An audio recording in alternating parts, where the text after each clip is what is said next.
Estas manifestações aí da pessoa apresentar aí as suas obras, isso é resultado dessa doutrina falsa da salvação por meio de boas obras.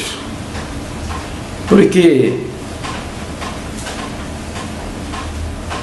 o camarada acaba se exaltando a si mesmo, sabe? Ele começa a se achar o melhor que os outros.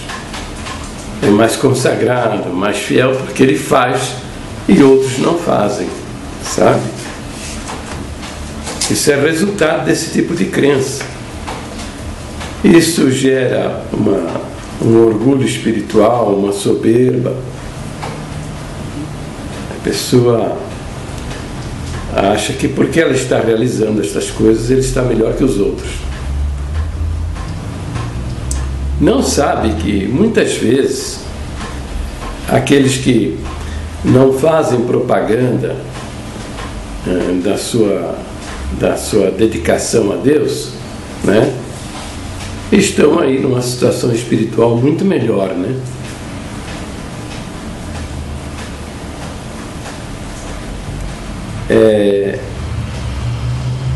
É por esta razão que quando a gente coloca ele numa situação onde ele é questionado fortemente e fica na obrigação de admitir que errou, que não foi feliz, que não é bem aquilo que ele está dizendo, que ele fracassou em alguma coisa, ele se rebela, fica zangado, não responde com verdade, prefere mentir. Esse é o comportamento do homem desviado das coisas de Deus. A pessoa tem uma ideia exagerada a seu próprio respeito. Por isso que ele escreveu isso aí. Eu me lembro na época também, viu? Quando eu li isso daí, eu vi estas coisas, né? Mas eu não quis comentar nada, sabe? Mas é lamentável isso aí. Realmente, eu vou te dar um conselho, Zazá. Se você não consegue abandonar essas suas crenças aí de salvação por meio de boas obras, faça diferente então, tá? Olha, viva de maneira tal, como se tudo dependesse de Deus, sabe? Olha, melhor dizendo, mais apropriado dizendo, viva como se tudo dependesse do Senhor Jesus e do seu sacrifício. E viva também servindo a Ele como se tudo dependesse de você. Tá? Mas olha, não misture uma coisa com outra. Separa uma coisa da outra. Porque olha, filho, é o seguinte, você precisa ter no seu coração a certeza da salvação da sua alma. A certeza da sua salvação eterna. Tá? E isso você só vai conseguir quando você colocar a sua confiança lá naquele sangue derramado, viu? Lá naquele sacrifício. Tá? Aí Deus vai mudar a sua vida e vai lhe dar a vida eterna. A melhor maneira de nós alcançarmos o benefício da parte de Deus, seu olhar de misericórdia e amor, é a humildade. A palavra de Deus diz claramente que a humildade, ela precede a honra. Isso quer dizer o seguinte, que a humildade, ela vai adiante de nós. Agora, não a falsa humildade que a gente vê nesses ministros aí. Quando você mete o dedo numa ferida ou dá um pisão no calo dele, aí você vê realmente quem ele é, sabe? Sai por aí batendo pés e ofendendo e maltratando, expulsando, né? Humilhando. Então, não a falsa humildade, mas a verdadeira humildade. Quando nós praticamos a verdadeira humildade diante de Deus, a palavra de Deus diz claramente: humilhai-vos sob a poderosa mão de Deus e Deus vos exaltará. Então, nós temos que ter essa humildade diante de Deus. E uma das coisas mais importantes que nós devemos considerar nesta relação com Deus é o seguinte, é que nós somos pecadores e miseráveis pecadores. Agora, a congregação cristã, esses ministros que estão aí, deturparam esse ensinamento. Tá? Hoje, se você se declara pecador, eles associam isso aí ao adultério e já começam a dizer que você adulterou, que você fez o diabo a quatro. Entendeu? Mas não é isso, o ensino das Escrituras não é isso. Eles fizeram isso baseado num só versinho. O versinho foi tirado do seu contexto. Tá? Está lá na primeira carta de João, no capítulo 3, acho que é o verso 8 ou 9, que diz que o crente, o que é nascido de Deus, não peca. Tá? Isso baseado na versão de Almeida, por volta do 1600, ele fez baseado no Novo Testamento grego de Erasmo de Roterdã. Ora, por aquela época não havia documentos mais antigos, mais perto, mais próximos das cartas originais. Veja bem, o que nós temos são cópias de cópias de cópias de cópias. Então veja, João Ferreira de Almeida tinha cópias modernas e baseou essa versão no texto de Erasmo de Roterdã, que fez a primeira tradução do Novo Testamento grego, tá certo? Bom, então veja bem, lá realmente nessa versão está mais escrito isso, que o que é nascido de Deus não peca, mas manuscritos mais próximos da época dos manuscritos originais, está escrito que aquele que é nascido de Deus não permanece na prática do pecado. Isso não quer, é diferente isso. Mas isso é mais verdadeiro, porque está próximo das cartas originais. É coerente com toda a Bíblia, todo o Novo Testamento, porque Paulo se declara pecador. Ele escreveu lá em Timóteo, né? Fiel é esta palavra, digna de toda aceitação, que Jesus Cristo veio ao mundo salvar os pecadores, dos quais eu sou o principal. Não é? Lá na carta de Romanos, Paulo fala: miserável homem que sou, que o bem que eu quero fazer eu não faço, mas o mal, este sim eu pratico.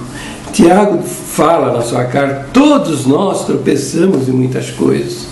E a gente vê aí no Novo Testamento os apóstolos também errando na presença de Deus, em outras palavras, pecando, porque a palavra pecado no original, ela significa erro. Isso quer dizer o seguinte, que todo erro é um pecado. E todo pecado é um erro. A diferença está entre um outro, que há alguns erros, alguns pecados que nós cometemos não agravam a santidade e a palavra de Deus. E há outros pecados que sim agravam a santidade e a palavra de Deus. Então essas são as diferenças, mas em si a palavra significa erro. João fala, o apóstolo João fala: se dissermos que não pecamos, mentimos e a verdade não está em nós. E mais ainda, ele diz: se dissermos que não pecamos, fazemo-lo a quem? Ao próprio Deus. Fazemo-lo mentiroso e a sua palavra não está em nós. Então veja, o ministério perverteu as Escrituras, perverteu a doutrina da Bíblia referente ao pecado.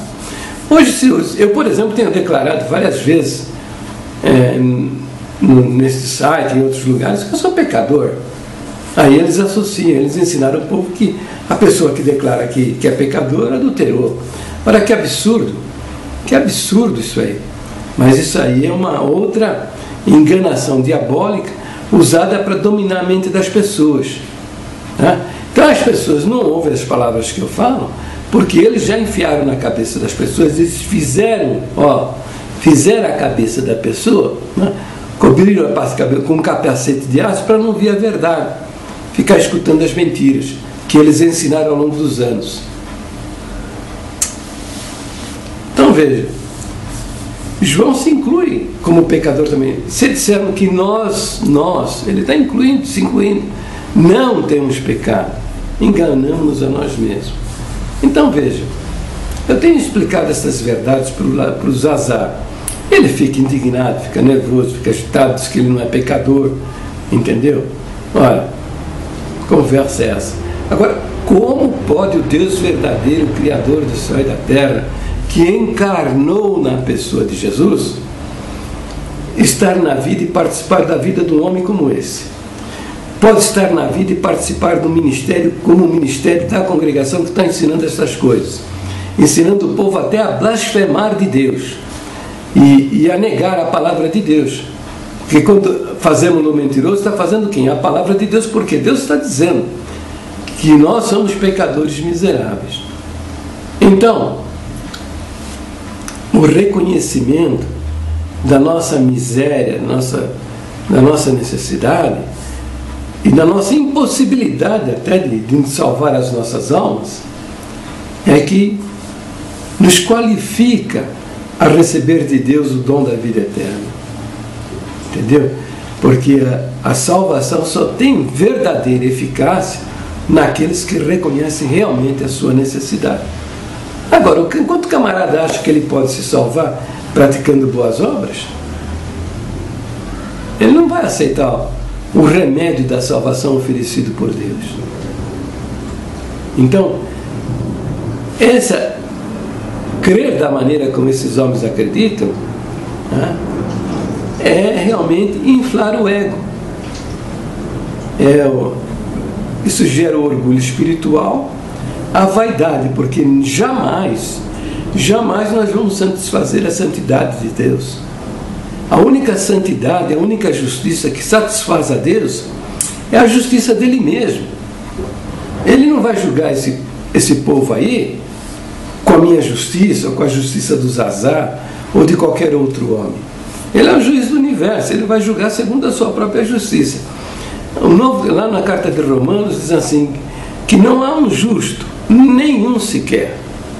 Não há quem faça o bem, e todos de uma vez se extraviaram. Então o que Deus fez? Ele mesmo veio ao mundo, foi reconhecido como uma figura humana, que recebeu o nome de Jesus Cristo, e foi ao Calvário e padeceu na cruz do Calvário pelos nossos pecados. Não só os meus, mas o de toda a humanidade. De modo que quem acredita nisso fica livre.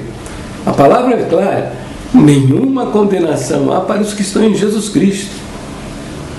Então, Zazá, se humilha diante de Deus, viu, filho? Pede perdão a Deus, tá?